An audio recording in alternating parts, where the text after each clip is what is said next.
Oh, dude, I've seen that. There's this Chinese girl where she just travels the world and she goes to different hotels. Yeah. Oh my God. Yeah. And then I bought an NFT yesterday. I bought it. Oh, I dude. So did. like I was on OpenSea and I was like, Yeah. like did Christian end up buying that NFT? So I went to your profile and then I saw this NFT. It was like the thing. I was like, okay, this is a divine.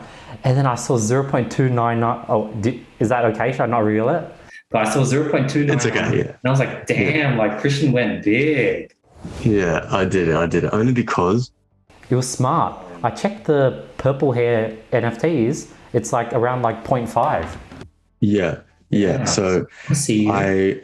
it was one of the, thank you. It was one of those things where I was, when Kevin messaged me and then I called you, I was like monitoring for the entire day. I was just in bed, just monitoring it. I was at the gym, just monitoring it.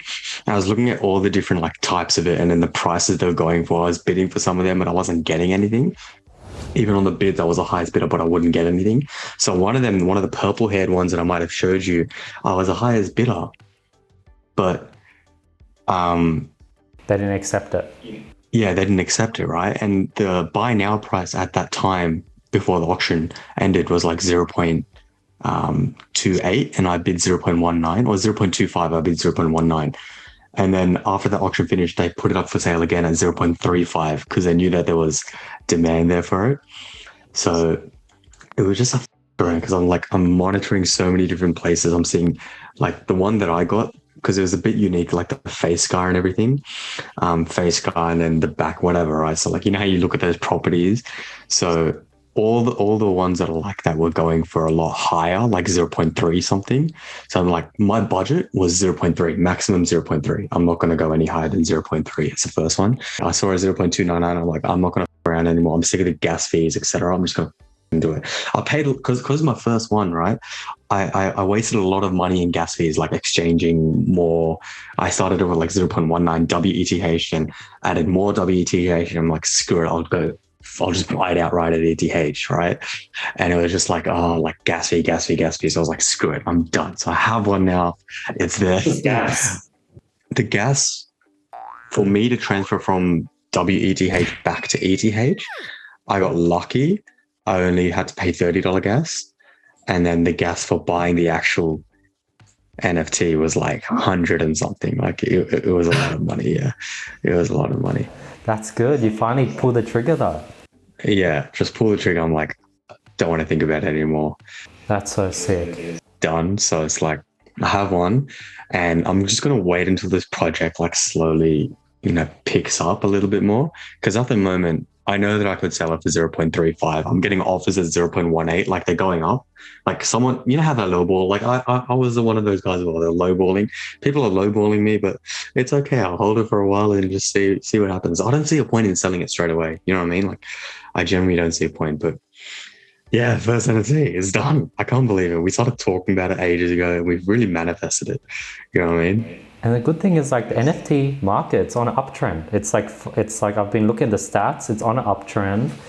So I think it was a good time to buy because like everything's going uphill from now. Yeah. Well, in that project in particular as well, everything's going uphill. So, I'm nervous. Like I was really nervous, and then like, because I was just bidding everywhere, and I'm like, I just want one. I'm like, I'm sick of just bidding, and like, look, if I see a really good price, I'm just going to do it. And I was torn between two of them, and one was 0.33, and it looked really nice, but I was like, no, budget 0.3, hard budget 0.3 max. I'm like, no, I'm just going to do it. Because if I didn't do it, I just kept second guessing myself. The price would have increased and then I would have hated it. You know what I mean? I would have actually hated it. So like, it is what it is. Did you join the Discord community and like get into there and then verify yourself? No, I haven't done that yet. That's the one thing I have to do. I was looking at the Reddit and the Twitter like you told me, but because I don't really use Discord, I don't even know how it works or anything. So I was like, yeah, I think I'll join the Discord now and see what's going on. But yeah, shit. It's really, how many do you have now? How many NFTs do you have now? I got 5 jungle freaks, 3 mutant cats. 1 eponym, 2 brushstrokes. Got this like mutant gorilla. It's like so like 12. But let's see, how much ETH did I spend? Probably like 8 ETH or something, 8.5 ETH. Okay, that's not too bad. It's not too For bad. like a lot of those, and like you hold a lot, you know what I mean? So it's not too bad. Yeah. So everything is down at the moment, actually. Everything I bought is down. So I'm at a loss for now.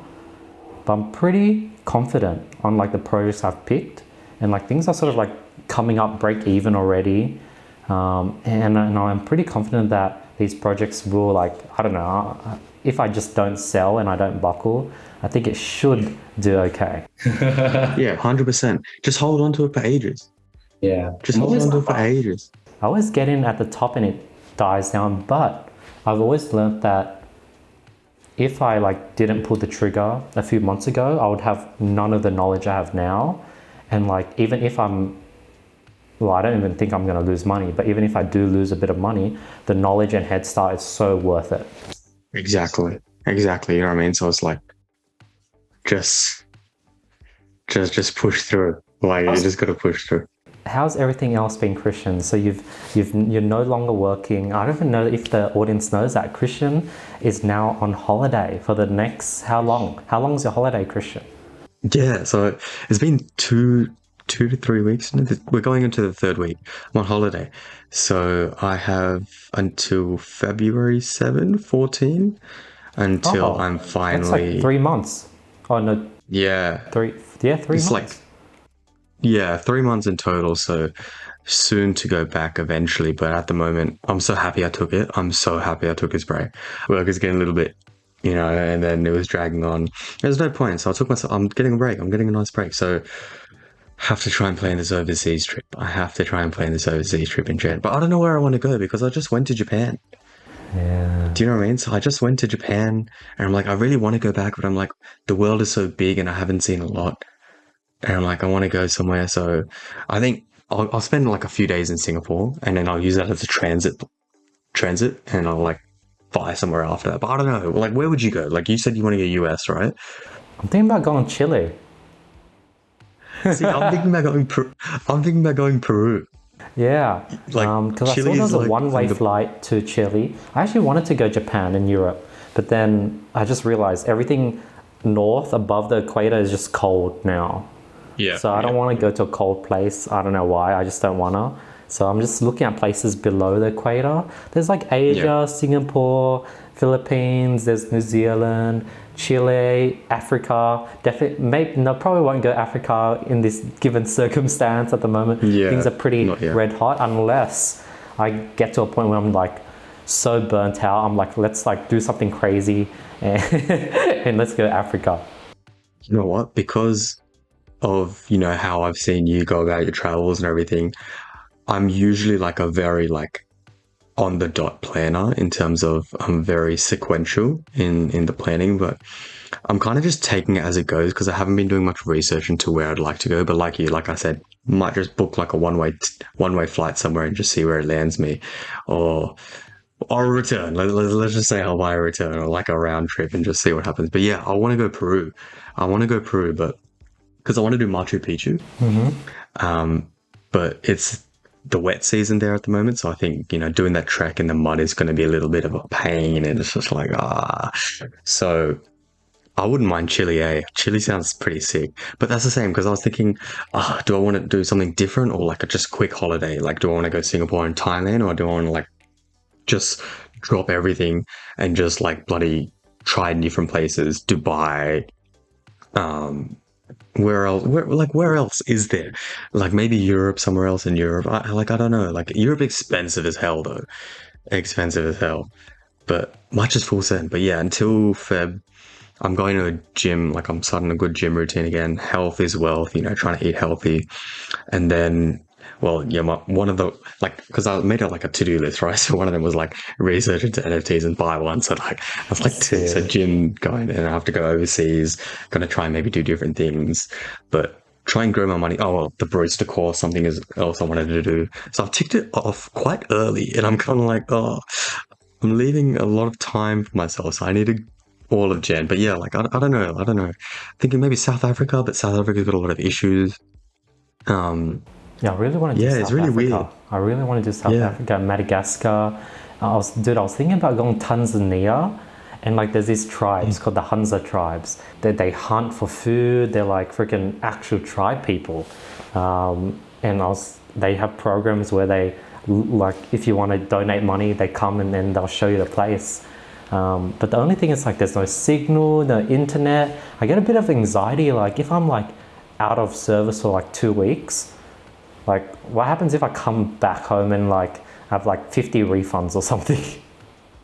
Yeah, see, the thing is, on your part, it's kind of like you'd need a very, I don't know, you need to leave in confidence in the sense that if you are like, if you know that you're going to go, you're not going to have reception for 2 weeks, you're going to be willing to take that risk. Go 2 weeks, come back. Because you have your business, you're running your business.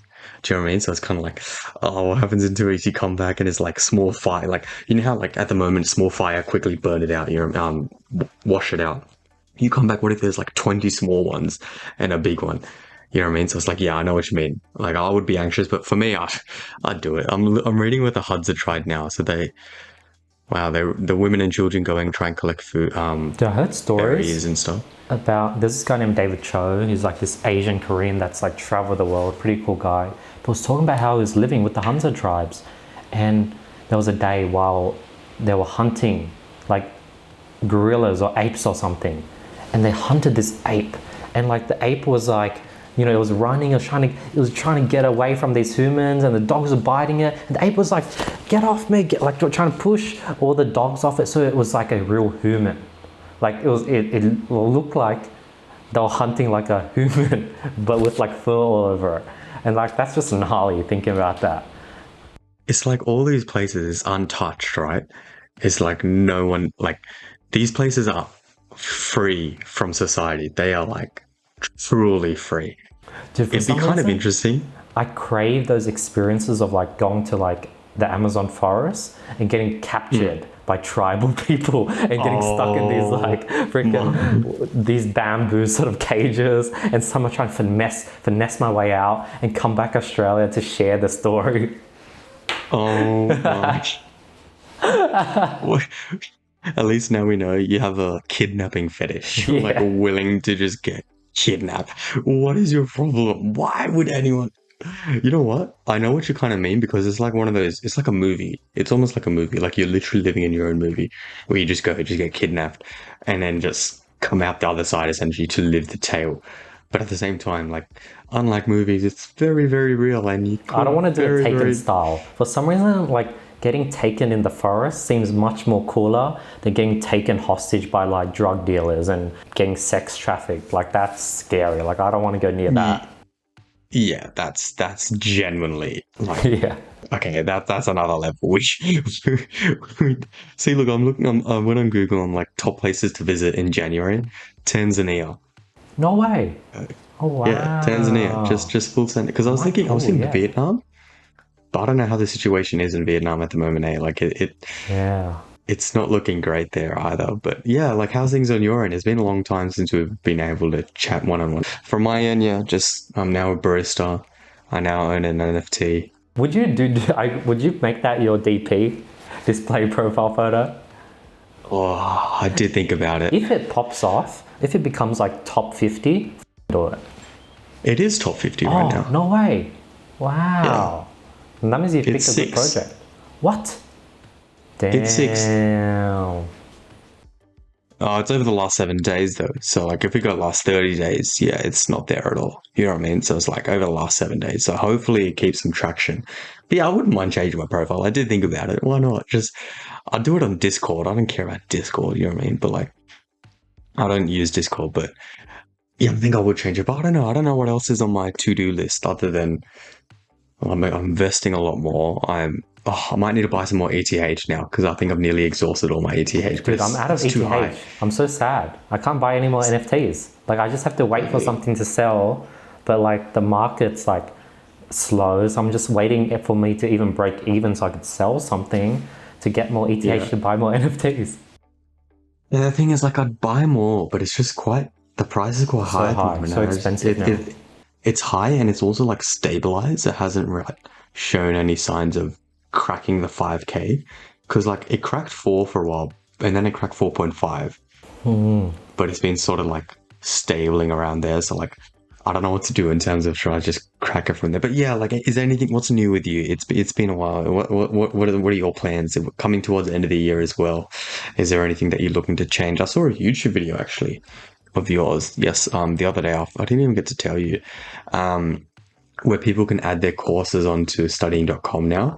So is that something new that you've implemented? Is that so like, what's happening? What's happening? So right now we're building version 3 of the portal. We're right now on version 2. On version 2 you can upload your own course, but still a bit like clunky. And we brought on a new developer, so we have like a brand new freaking Portal 3 that's going to be releasing tomorrow. I think we're going to go into beta testing. Wow. So I'm really excited for that. The new developer has been doing an amazing job. Dude, he's a big fan of like Naruto. So like during the testing, the beta account, all these, testing users is like named Uzumaki Naruto, Kakashi, and he has all these Naruto characters there, and it's just a bit funny, but he's just like a Naruto fan. And like the developer's so funny, like I'm calling him on like, we do a weekly developer meeting, and like I'm always hearing roosters in the background. And I remember I was like, so I guess Adrian, what's your like hobby? Do you have any hobbies besides developing? Oh, sir, I like raising chickens. And I was just taken back a bit, but it's like a cool hobby apparently. And after he brought it up, I was like, that sounds pretty cool. Like freaking having chicken, you got eggs, you got fresh eggs, and like, yeah. That's so sick. That's insane. That's because it's so unique, right? Hobby, like on the topic of hobbies, like as a slight segue, I love hobbies in the sense that it's so unique to so many different people. And like, obviously the worst thing is if someone mocks you for your hobby, like that genuinely hurts, you know what I mean? Like no one wants that. But you've seen that train guy on TikTok? Have you seen him? Francis? So there's this guy whose hobby is train spotting in UK. His name is Francis, right, on TikTok, and he's blown up. He's huge. He wears a GoPro on, he wears a hat, or like he wears a headband and a GoPro on top. Yeah, have you seen it? Yeah. So he wears this 360 GoPro where he can record himself and in front of him, and he's got a fisheye lens, so he looks funny when he videos himself, and that's the whole appeal, right? But yeah, it's like hobbies like that, train spotting, raising chickens, like how? And so how many chickens does he have? I think he has like, I asked him, he had like 2 roosters and like 4 hens or something. So it's pretty crazy. But dude, talking about TikTok, have you gotten into weird sort of TikTok sections ever before? Like, have you got into like India TikTok, or like got into like dark comedy TikTok, or is your TikTok feed just pretty chill? Because I don't have an actual TikTok profile, I just have TikTok. I don't have an account, so my feed is very sporadic and weird. Sometimes it's like it follows a theme, but other times it's just some weird shit on there. Like, but when I was using the flip side TikTok, I don't know how, but I got into like a very weird side of TikTok. Like, a lot of it was, like weird skits, weird couple videos, weird, dances. Dude, and I'm like, this is weird. I saw the video once, and then I heard someone else talk about it as like a niche, and I was like, whoa, I did not know that was a niche. But I saw a video of like these 2 guys like cooking, and these are like 2 sort of like big sort of white skinned guys, and they both had Down syndrome. And there's this niche in TikTok, Down syndrome cooking. And it's just like people with Down syndrome cooking. Like, it was like, I didn't even know it was a thing. And I was watching Theo Von, who was like, yeah, in my TikTok feed, like, I sometimes get like the Down syndrome cooking guys, like Fred and John, they're pretty popular in that niche. And he was so nonchalant about it. Down syndrome cooking is just, you know what? No, let's be positive. It's good. It gives them an outlet. It's positive. You know what I've seen recently? On PornHub, there's these like series where it's like a whole storyline series. I was like, what the hell is this? It was like episode 1, episode 2. Dude, the comments were like, this is exactly what I needed. Man, this is so innovating. This is exactly what we need in this industry. And I was like, yeah, this is pretty innovative. Oh my God. Okay, look, let's close this right now. It's not the time of the day, but there has been a lot of series on. You know what's a new one? Vlogging on the hub. People vlog on the hub. Oh, dude, I've seen that. There's this Chinese girl where she just travels the world and she goes to different hotels. Yeah. Oh my God. Yeah. Yeah. That's wild. That's wild. They're full vlogging. Like, what is going on? But it's so interesting because it sets you apart. It differentiates yourself. And at the end of the day, if you have a niche on any of these platforms, people know that's how. See, just you saying, "Oh, that Chinese girl that does it." Yeah. You know, everyone knows, and it's smarter than ever because they know. Maybe you should start putting some studying.com videos on the hub. Why not? Dude, there was this guy who created an OnlyFans and it was in the dropshipping space. He was like a teacher, YouTuber, and he just he just on his OnlyFans, he revealed strategies. So he would pay $5 a month to get access to his strategies. So you know what's interesting? What if you did that? What if you just started an OnlyFans, just like into like business building and all that shit? Dude, what's you technically could. On me paying someone like, what's that famous porn star, the male bald guy, Johnny Sins? What's your thoughts on me paying Johnny Sins $200 for those cameo videos about studying.com? That's not worth it. I've seen that. It's okay. First, it's hilarious. It is actually hilarious. It is genuinely hilarious. Like, there's a society at UNSW, an engineering society or something, and then they paid $200 for Johnny Sins to say good luck for your finals or something, and they posted it. And that was the funniest thing I've ever seen in my life. Johnny Sins wishing the UNSW engineering or some shit society. It's been like, good luck for your exams. Is it going to be amazing? Like, you know what? That's creative as hell. I love that. But if you do that, like the thing is, the novelty of it is it's interesting. It's funny. It's cool. But after people have seen it once, they don't care. Yeah. And I don't think the appeal will kind of sustain as opposed to if you get a Casey Neistat, if you get Gary Vee. Obviously, they're like, for him, it's just another way to make money and stuff. And for you, it's like, it's just funny. It's cool. Like for you, like $200 is like nothing, right? It's funny, cool. To be honest, you can just do it and just get away with it. It's only $200. Actually, yeah, just do it. It's funny as hell at $200, right? But I don't think you should think that as an opportunity, for like development and everything. Because at the end of the day, everyone says it's a laugh. You know what I mean? Like, I'd pay $200 for him to say happy birthday to you. Like, you know what I mean? Like, it's a laugh. It doesn't matter. It's a laugh. Like, but yeah, I don't know about it as a promotional piece. Dude, I've been thinking about this a lot over the last maybe like 2 to 3 weeks. So for the longest time, I was like figuring out like my sort of friendship circle and who I want in my circle and who I want to sort of spend my time with, because I don't have that much time and energy. So I want to be selective with who I give it to. And then for the longest time, there were some people that were ambiguous. Like, I didn't know why I was hanging out with them. It was just sort of like in this gray zone. They were like neutral people. And I was like, what do I do with these neutral people? Like, where do they fit? So I then created this formula and it cleared everything up. There's 3 types of people I want in my life.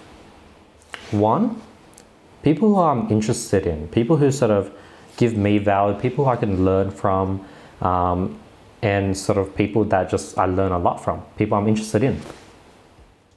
2, people who are interested in me, people who find me interesting and like enjoy hanging out with me, find what I'm doing cool, and they're just interested in me. And thirdly, people who sort of have my back, people who necessarily don't provide any value or not necessarily that fine-tuned to be curious and want to know what's going on in my life, but they've just been there for so long where I know worse, like whenever something happens, they'll always have my back. And that's sort of why I have them in my life. So the one in having my back, like you have to like know me for a long time, and sort of like it's not easy to be put there. People who are interested in me, that's pretty hard because like people are not curious, surprisingly. People just like talking about themselves, and it's, I haven't found many people.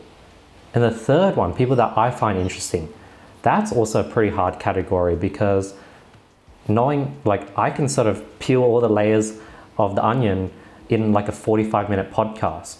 So you're constantly going to have to keep leveling up and constantly having to be interesting if you want to stay in that category. So obviously the two latter categories are the more sustainable ones because you can't be interesting forever. So that's sort of the formula I came down to, and it really made everything clear. I was like, oh, that person I'm hanging out with because I know he has my back. That person I'm hanging out with, he doesn't really give a shit about me, but when I do sort of get a catch up with him, I learn so much, and it's like, that's why like I learn so much. And this person, he's just super cool. He always wants to find out what's going on in my life, and that's why I enjoy kicking it with him. Do you think that's sustainable? The three categories. So where does it break, Christian? Well, where do you think it breaks? Do you think it breaks because there's not enough people and I won't have enough friends and it's like too sort of niche or too small of like a criteria? Or do you think it breaks because there's other people that should be in your life but don't fit those three criteria? Okay, so I'll translate what you've said in the category part into like, say, the way that I would essentially communicate with and, you know, discuss things with a work friend. You'd be kind of like more wary and kind of understanding that, okay, these people, their place in my life is a colleague, right? And oversharing or, you know, being overly friendly, where is that going to get me? Is that like, do I see them as a potential friend? You know what I mean? Like someone, like you said, has my back or not? Or will they just remain a colleague? So like, yeah, I can understand it from that point of view. I think the example that I gave is easier for me to quantify it as being able to, you know, as a category, and then I think it'll stay that way as a category because you, like in my personal work history over like what 5, 6, whatever years, you meet people and they're generally just colleagues. They're just people that you see at work every day. Hey, how you going? Yeah, what you been up to? Yeah, not much. What are you doing on the weekend? Not much. Do you need help with this? Or I need help with this, and that's it. That's it. Baseline. That's it. You know what I mean? That's as far as it goes. Whereas some people you meet, you know, you can initially categorize them as a colleague or as someone, like you said, someone that has your back or someone that you're interested in or someone that's interested in you. Then you slowly interested in them. You'll slowly, you know, be able to, you know, connect on a deeper level, etc.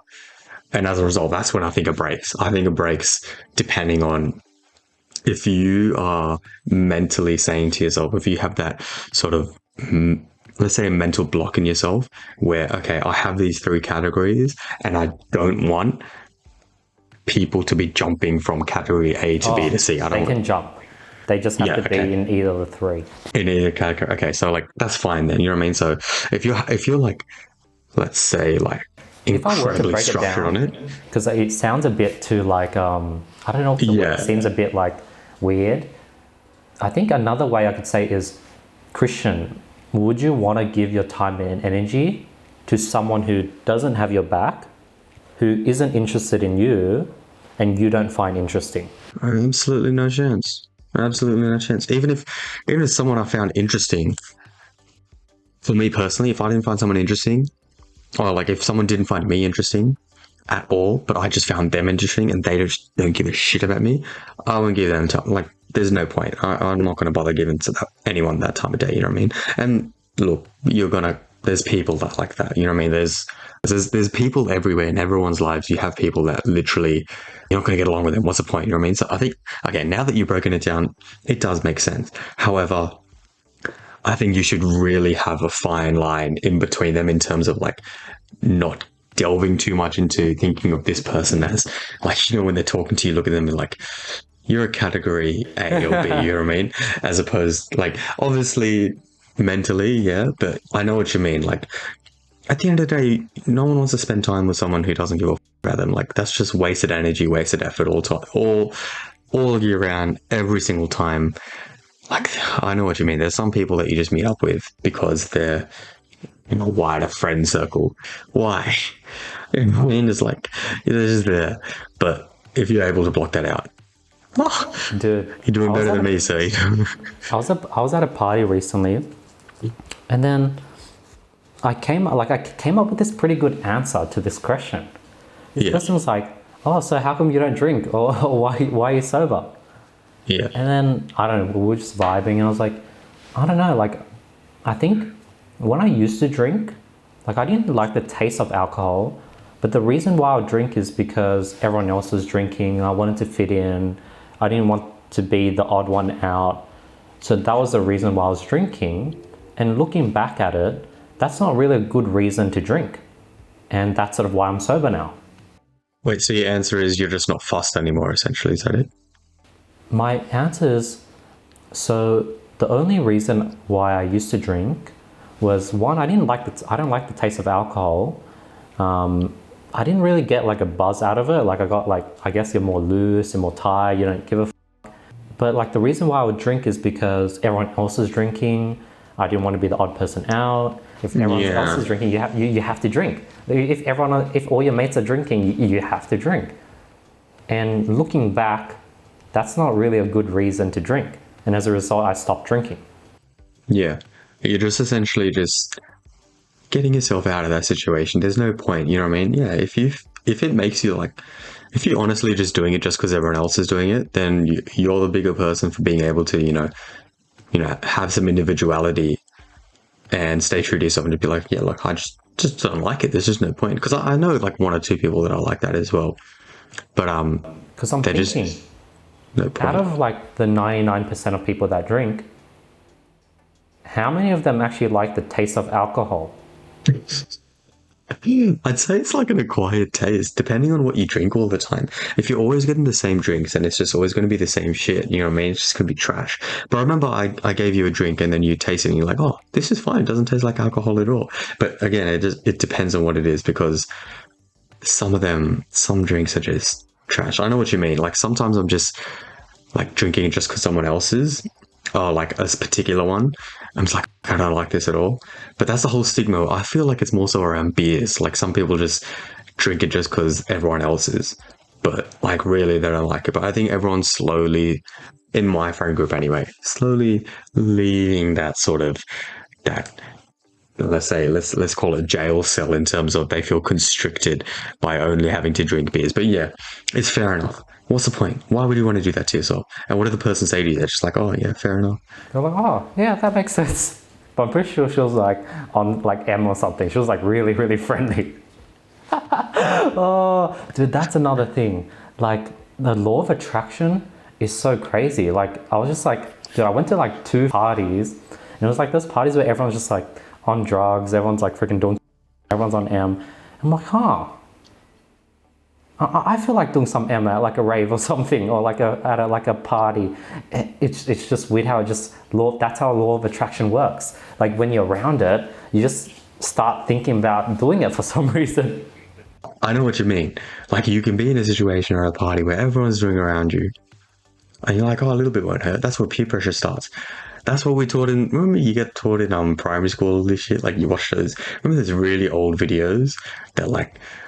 Those early 2000s, those videos that were made in late 90s, early 2000s, educating like, the school children on why drugs are bad and this and that. And they put it in like a VCR player and they'd play it and, like binge drinking, for example.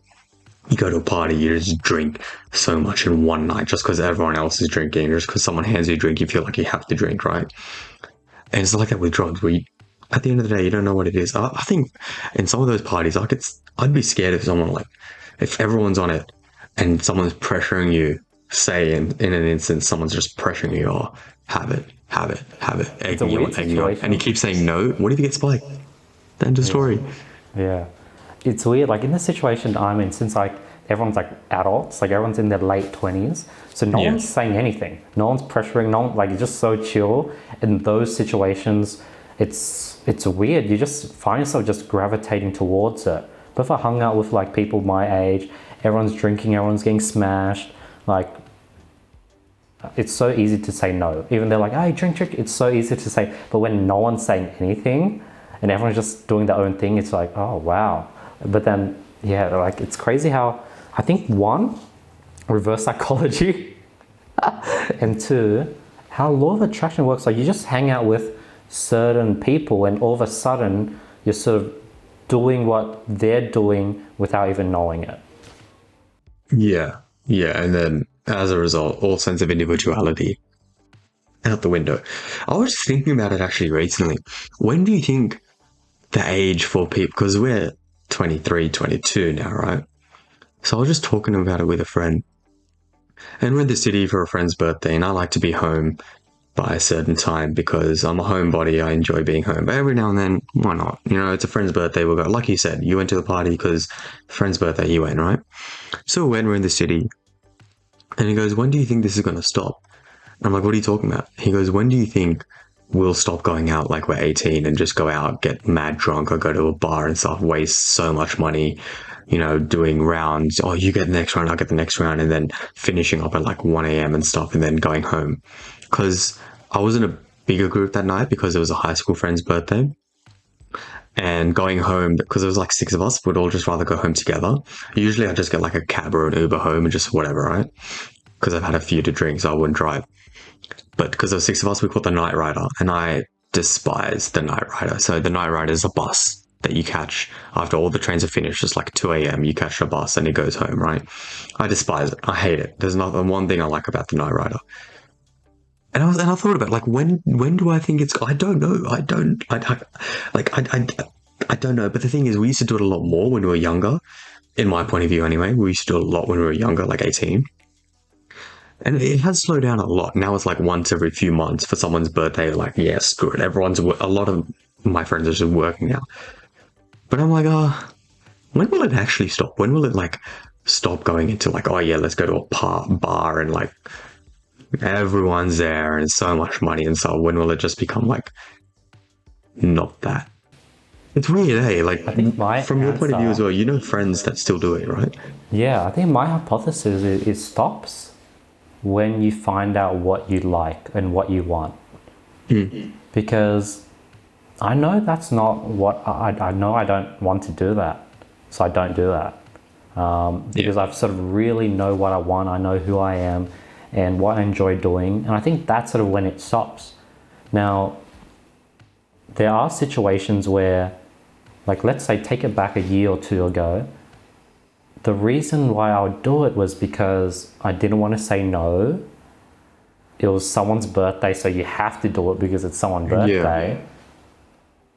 It's so hard to leave early when everyone, like, I just feel bad leaving and it's being like, hey guys, I'm going home early. I just didn't have the balls to say that. But looking back, that's like weird. That's stupid. If you want to leave, just leave. A bit of like peer pressure where you want to be a part of the group. You want to do things with everyone. And I guess a bit of like, you're young, this is what you're supposed to do, and thinking that this is what you're supposed to do. So I think once you break all those things, that's when you stop. And then it could, because I'm pretty sure no one enjoys taking the Night Rider home. Of course. And I'm pretty sure everyone's doing it because of those 5 things. Yeah. So like the same situation as you, like it was just a friend's birthday, going out to dinner. I'm fine with that. You know, having a nice dinner, a few drinks. But like, you know, the time it was quite late and we were just talking and I was like, yeah, that's true. Like, I think now that everyone's working full time, by the time everyone starts getting very serious in either relationships or, you know, investments or whatever, I don't know, anything, right? I think it'll stop. I think we'll stop. I mean, we already have stopped a lot, but I think, you know, it'll slow down a lot more once everyone gets their own places as well. Just go to their place and just, you know, kick back and stuff. But yeah, it's interesting. I was just thinking about that the other day, but yeah, like I'm really done. Might just live as a barista. Why not escape the troubles? Last Friday I had like the weirdest day. Like I was invited to like, there was a party. Oh, it was actually like I went to a comedy show. Oh, how was it? It was pretty good. So I had dinner, drove there, and on the way driving, I saw a car that I recognized, and the plate was Poets. I was like, oh, I know this guy. What the hell? He's driving. So I'm just like, and then eventually we go next to each other. I put my window down. I'm like, hey man, and then he's like, oh yeah. And we had a small chat. And we're just like on the road. We're just driving, stuck in traffic. So we just had a small chat. I let him cut him, and like that was random and cool. And then I went to it was in the city. Went to the bar, met all the people. I didn't know too many people, so I was just saying hi to everyone. Watched the comedy show, which was really cool, really interesting. And then coming back up, randomly, an old friend from high school comes in. And I'm like, yo, like, and then we were chatting, and then it was amazing catching up, and that was a surprise. I was like, whoa, okay, cool. Met him, and he somehow knew the comedian who also knew someone in our group. So it was weird how everyone was slightly connected. And I left early. I left around 9. One, because like I only paid up to 9 p.m. And 2, it was just like it was time to leave. Like I was tired. Yeah. Okay. But... And then I drove I wanted to buy some fishes. So I drove to Alexandria, which was nearby. And the guy called me and was like, hey, so do you want me to just bring the fish down, or do you want to come up and see the fish tanks? I was like, yeah, I'd love to come up and sort of see the fishes. So I then meet this like Singaporean kid, not Singaporean, I think he's Indonesian kid. He has his own nice studio apartment freaking in Alexandria. He takes me up and he's showing me, giving me a tour of all the different fishes. He gives me the 2 fishes I need and gives me a bunch of snails for free. I was like, oh, that was cool. And I drive home and I was like, that was a pretty random and eventful day. And I'm glad that I went out and forced myself out the house. Yeah, right. It's so much better, I feel. Like I'd rather just do that. But I mean, once every now and then you're obligated, to make an appearance as a friend. But I think just leaving early, you're just like, fuck it, who cares now, you know what I mean? But I want to go to a comedy show. I want to try it. I was going to actually book tickets. Have you heard of Chen? He's this guy from Melbourne. You might have seen him somewhere. He's actually decently funny. I laughed. Does he have a mullet? A little. Yeah, he's got a mullet. This guy's funny already. A cracker. I watched this clip of him in the Melbourne Comedy Festival from a few years ago. Funny guy, and I thought tickets. So yeah, I wouldn't mind checking it out. Was that the Sydney Laugh Out of Lockdown? Was it part of that? Oh yeah, the guy was in lockdown. He was like this guy from Canada, and he just stayed in Australia. And one of the jokes was like, I was about to book a ticket back, but then he found out the government gave $750 a week, and I was like, yeah, and he just ended up staying for the government COVID checks. My God, yeah. The government just making people. He probably got paid a lot more from the government than he has in a long time. You know what I mean? He was like, dude, this is like the longest time I've been paid a consistent income. Oh my gosh. It works out. The New South Wales government or Australian government, bit of strife lately with the ATO. They've been, there's like, the Jobkeeper payments that they were sending to businesses. There was like, I think an absurd amount of money that was overpaid to them, or like paid to businesses which aren't even in operation for a long time anymore. So like, how people have loopholes to get into everything? That's fine. Like if you've exploited the system in your benefit, kudos to you. That's funny. That's funny. It pisses me off when I see it, but I can't say anything, you know what I mean? But the government's actually just useless as hell. I genuinely can't stand it. There's like, wait, so much ATO money has been printed. Like I feel like there's just going to be one last like bull run for everything, and there might be just a massive economic crash. Yeah, I think the economic crash, we feared it would be coming with America in the past couple of months, with them going into the little bit of the shits. I forget what happened. I don't know, something happened, but everyone was scared. And I was like, should I buy some more Bitcoin? I was like, no, yeah, $470 million in Jobkeeper overpayments. Useless. At least $38 billion in Jobkeeper went to companies where the turnover did not fall, because the turnover for certain companies had to fall below a threshold. $38 billion went to companies that were essentially well off, that were doing well. But that's the government and you can't do anything there. But I think this is a good episode. Let's wrap it up here. It's been a very good episode for the first time back. It's we didn't expect it to be alone, but I don't know what's going on there. A bit rusty, but this is a solid episode. We haven't done these in a long time. And yeah, it's good to be back, Krishn. It was a bit rusty, eh? Like we're not used to it. We're like used to, because you know what I've thought about it? The whole concept of what we have, the flip side, it does translate very well to when we have guests on, because it's their side of the story. So yeah, if you want to get on, shoot us a message. We'll get you on. Why not? We'll get you on. It's all about, wanting to learn about what the other people have to say, do, because at the end of the day, everyone has a story. Even if you don't think you have a story, everyone has a story. But yeah, this is episode 60. I just want to say I've been grateful for the amount of support that we've had on Anchor in the past couple of weeks. Like some fire numbers. Patrick's episode, fire. Kylie, thank you, Kylie, if you bothered listening this long, Kylie. Episode. Thank you, Kylie. Yeah, that was phenomenal. But yeah, guys. Shout out to William, the quirky kid that I met at the farm. If you're watching this, shout out. That's a whole other story. But yeah. Shout out William. We love you, William. Thank you. But yeah, we'll end it there. Thank you guys for listening. Peace.